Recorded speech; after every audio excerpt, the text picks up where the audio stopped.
Welcome back to the second video in our subclass comparison series. Today we're looking at D&D's Path of the Ancestral Guardians Barbarian and the DC20 Spirit Guardians Barbarian. I think you will agree that the flavor of these two subclasses are very similar, and they try to accomplish a similar role.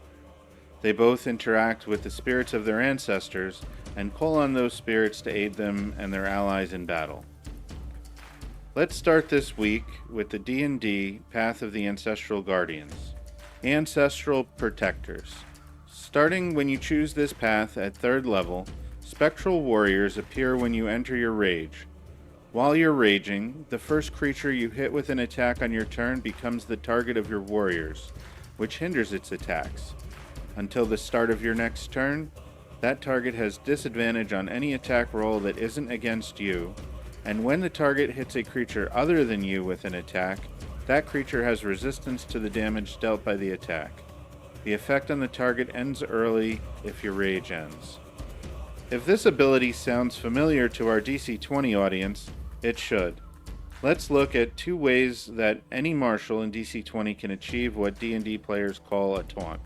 Yes, DC20 has a maneuver called taunt, and for one extra action point or stamina point, the martial character can make this effect last for a whole round.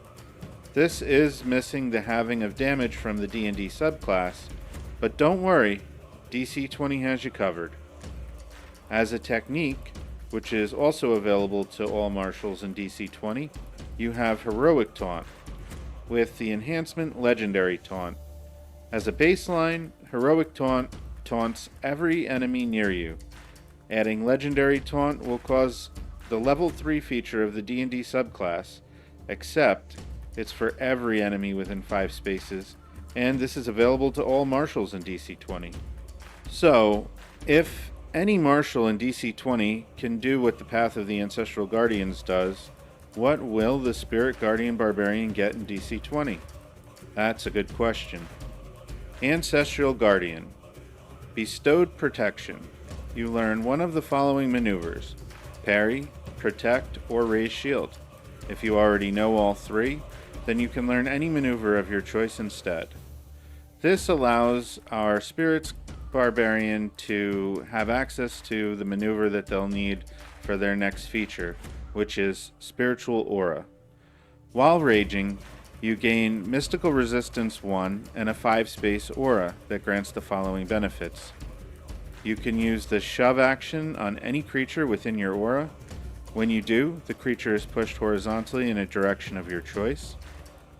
You can use the parry, protect, and raise shield maneuvers on any creature within your aura, provided you already know the maneuver. Using raise shield in this way doesn't require you to be wielding a shield.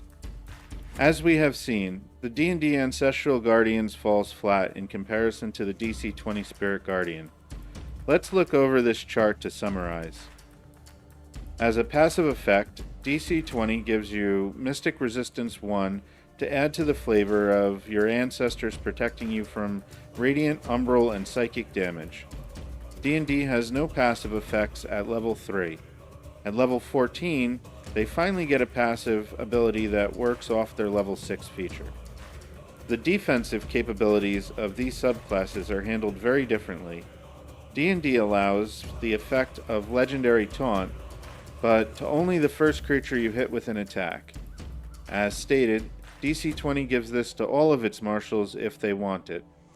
Instead, DC20 lets you use parry, raise shield, and protect within 5 spaces instead of just adjacent targets.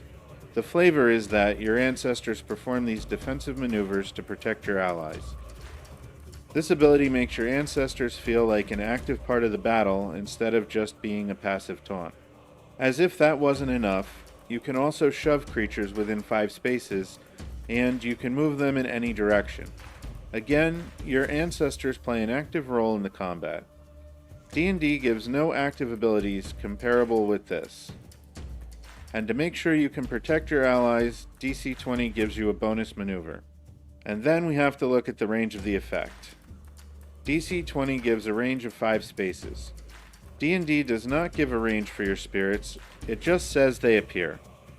While the 6th level feature has a 30-foot range, the base 3rd level ability only says, while raging, the first creature you hit on a turn with an attack becomes the target of the warriors. That would mean that if you shot someone with a longbow, your spirits could mark someone up to 600 feet away. Final thoughts. The DC20 Barbarian, as with any martial in DC20, can do what the D&D Ancestral Guardian Barbarian can do, and with Legendary Taunt, the DC20 character can do it even better. The Spirit Guardian from DC20 makes the spirits an active part of the fight by allowing you to have them protect your allies with defense maneuvers and shoving enemies. With all of this, it's clear that the DC20 Spirit Guardians is way more impactful and flavorful than the D&D Ancestral Guardians is. Thank you for checking out this video.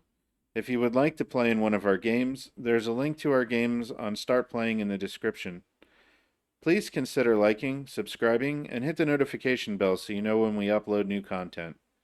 Next week, we'll take a look at the D&D College of Eloquence Bard and the DC20 Eloquence Bard. Until then, keep rolling with us.